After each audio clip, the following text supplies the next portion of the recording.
So the Higher Education Act, which governs the federal financial aid programs, is only 800 pages long. There's only 16 sections of regulations that are a couple thousand pages long, and then there's a handbook that explains the law and regulations that are 1,300 pages long.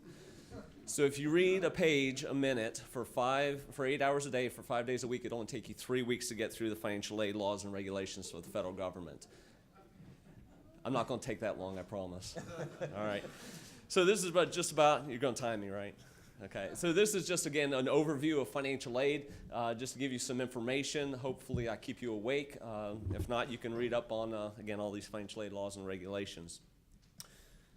When we talk about financial aid, it's scholarships and grants, and that's what your students all love because that's the free money that's given out by the different sources to help them pay for college.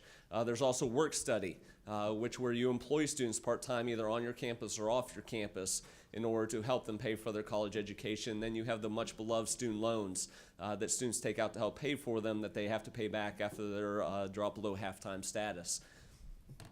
And there's a key, there it goes.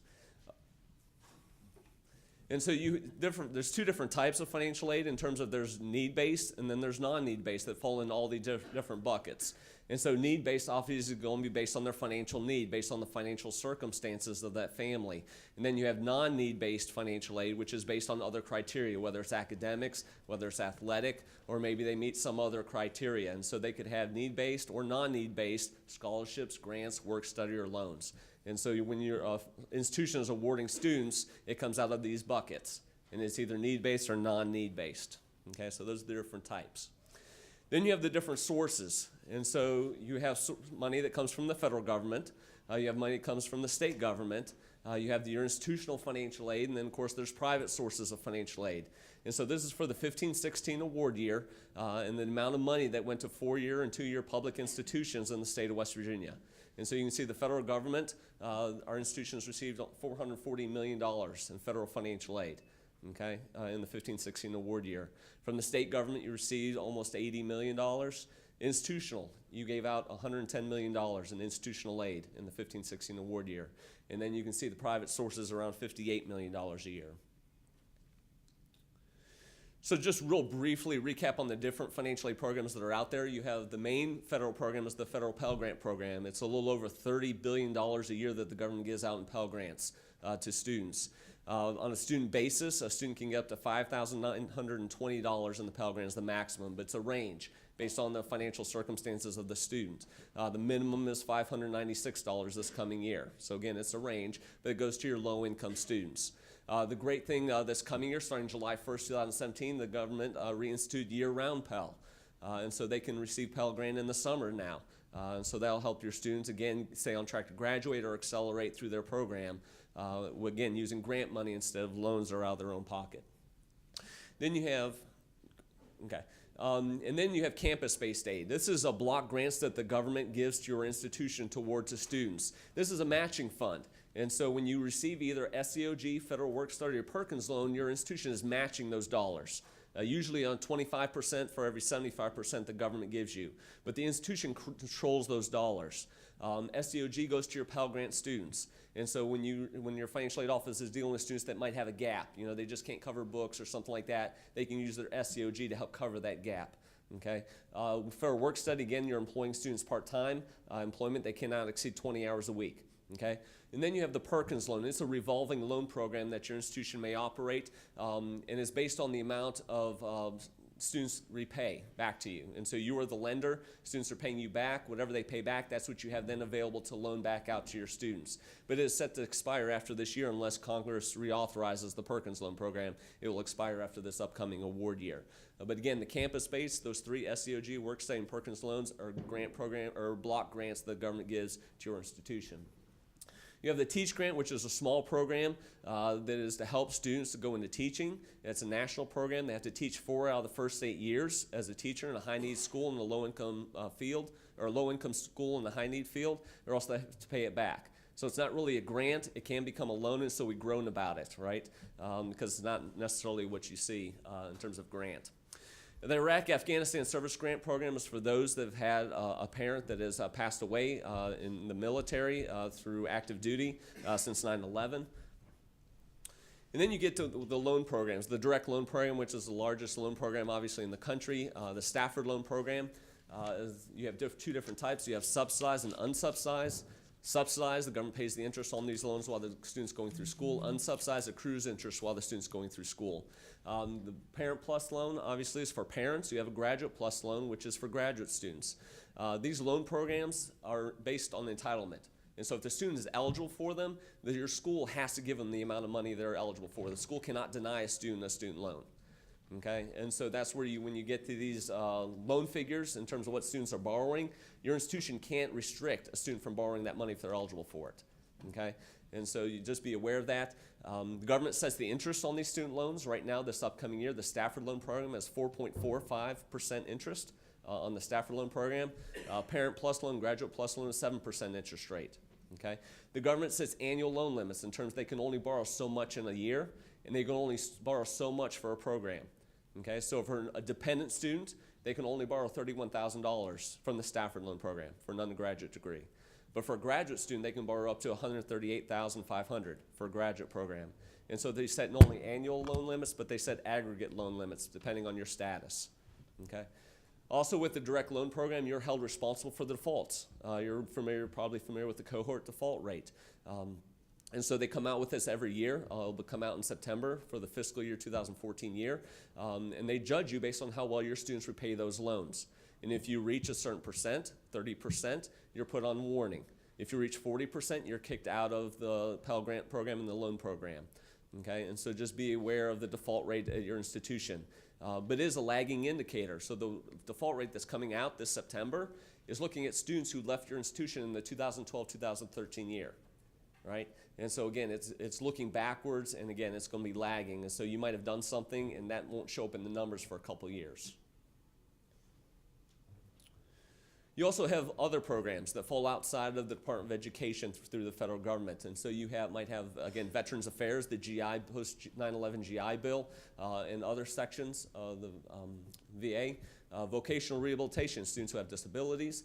Department of Defense, you have the U.S. Department of Health and Human Services have their own financial aid programs.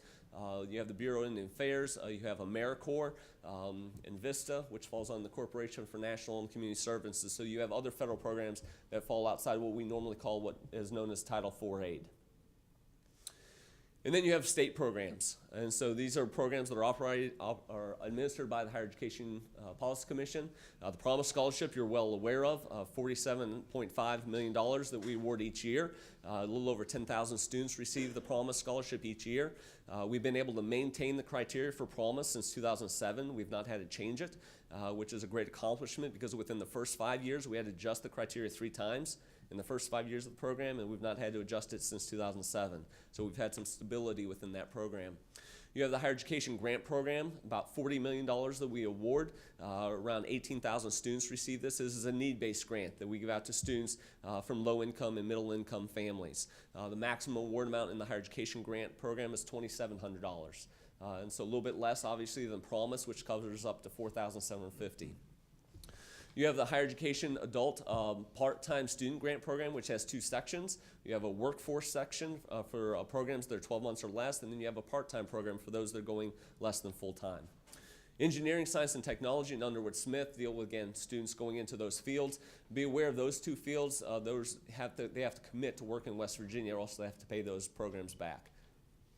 West Virginia Center for Nursing, similar. Again, it's for LPN, 2-year nursing programs, 4-year nursing programs, master's and doctorate. But again, they have to commit to work in West Virginia or else they have to pay it back. And then the Medical Student Loan Program for medical schools, they can get up to $10,000 a year as they're going through medical school. And then the Health Sciences Service Programs for those in the health professions. And they award students in their last year of those programs up to $30,000 in return for working in West Virginia. And so these are the state programs that we award through the Policy Commission.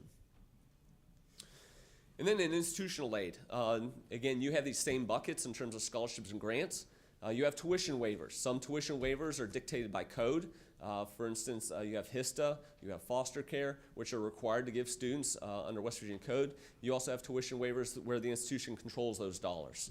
You have scholarships and grants. Usually those come from your foundation, or maybe they don't come here from your foundation. You have work study.